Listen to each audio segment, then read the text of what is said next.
Sol Bellows said, people can lose their lives in libraries, and he was right. They should really be warned. Now, this brings around a real serious question that I wanted to ask today, and I really need to get your help with this. If exposure to knowledge was enough to be successful, well, surely librarians would already rule the world. And this led me to a question I wanted to ask today. Is a lack of knowledge the reason that people are actually unsuccessful, or is it a lack of action that they have took over time? Now, probably a little bit of context would actually help here. Go back to when I was at school. I wasn't the best student.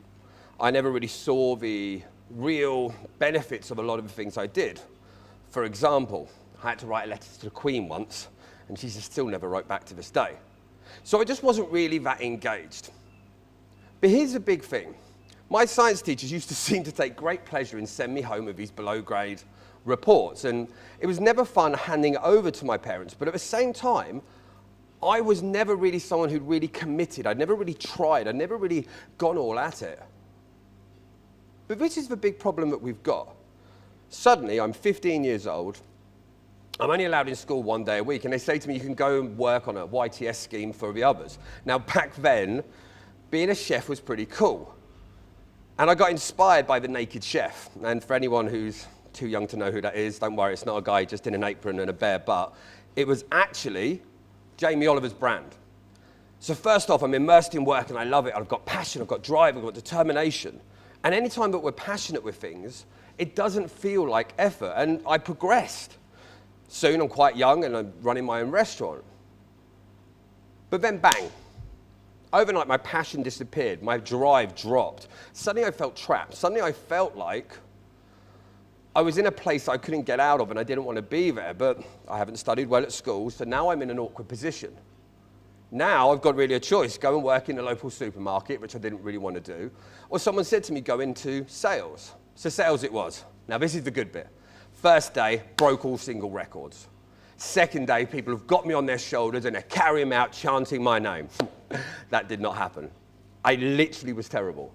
Like, I sucked. I couldn't close a door, let alone a deal. This was a big shock to the system.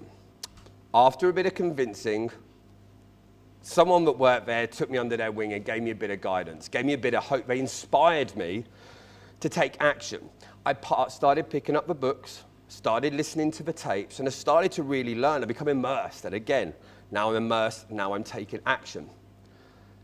This is the point when this first phrase ever really came about of, if knowledge was actually enough to be successful, well, why don't the librarians already rule the world? I used to imagine all those big, beautiful libraries with all the books from all the ages, with the wisest, smartest, most successful people filling the shelves, and the librarian's been looking after them for their whole life. And what's it brought them? Did they get all their goals? Did they get their dreams? They've been exposed to all of the knowledge they could possibly need. Then I got thinking about my teachers. They were experts in their field, and did they do what they want? Were they living the life of their dreams? Were they getting the best out of it? Or were they just here looking after some pretty ungrateful, testosterone-filled, spotty teenagers? Then I met this guy. Now, this guy, by his own admission, was not the smartest cookie in the jar. But he was full of passion, full of enthusiasm. Really, he just drew people in. But he used to use words that didn't even make sense. Now, hang on a minute. I've always been told that knowledge trumps all. And here's this guy saying stuff that doesn't even make sense. And drawing people in. And drawing people in that were far smarter than he was. So the knowledge wasn't the big thing here. I want you to imagine something. Imagine I've got a button now that I can press. And it can give you all of the knowledge on any subject you want. Maybe you're going to choose art. Maybe you'll choose science. Maybe you'll play the piano. What about this? What about there's another button on there? And this will give you unwavering levels of confidence, unwavering levels of self-confidence, belief, persistence, determination. What would you choose? Because if knowledge was the whole point behind this, if exposure to knowledge was what we needed to become successful, the librarians would already have took over. I don't think that knowledge is necessarily the problem.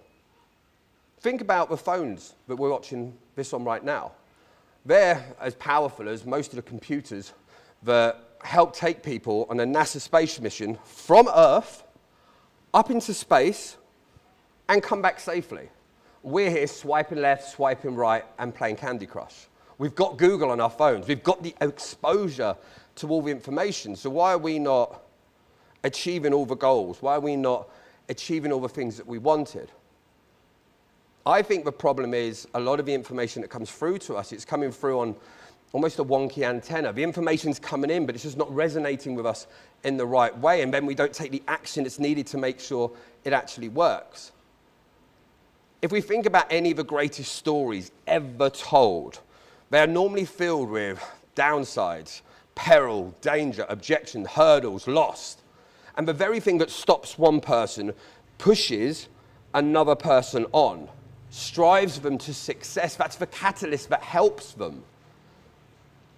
And when we talk about a lot of this stuff out there, we talk about failure. I personally don't think that failure is at the opposite end to success. I think they're on the same path, and you've got to go through a degree of failure to get to the success. But here's the problem. A lot of us, as soon as we get our failure, we stop. We give up. But we know deep down, we didn't walk on the first attempt. We didn't talk on the first attempt. But now as adults, we're deciding we should only try it once or twice or maybe 3 times. I think the big problem we've got is we need more faith in ourselves, more commitment in ourselves, more continual execution on the very things that we know to get to the stage of becoming good or even great. To be vulnerable for a minute, at my darkest point, I was laying on a garage floor with empty bottles of pills, and I wanted it to be over, and I did. I had the knowledge to know that that wasn't the right path for me. I had the knowledge to know this wasn't good. The lack of knowledge wasn't the issue. I had more than enough knowledge. The majority of the time, the way I was processing that information, the steps I was taking with my actions was not congruent with the right knowledge, and that ended up being the problem. In too many instances, we get exposure to knowledge and then we tick it off the list. We take it as I know that, but we don't action it. And I think this is the big problem that we've got. We need to become unconsciously competent in so many areas, and a lot of us are just aware of a situation. We're aware of a knowledge. That's not enough to implement it to a level that it works. Imagine driving your car. Yep, here's a book on it, off you go. I think we'd have a few crashes. Imagine getting exposure to the handbook on how to fly a helicopter, and off you go. Up you go. I wouldn't fancy getting in that, would you? But we're doing it with our lives, with our knowledge, and with our execution. Think of it like this. You're not sat there now thinking about breathing, right? Well, you are now, I've just said about it. But in so many other areas of our life, everything that we do now had to be learned, from walking and talking, playing the piano, riding the bike.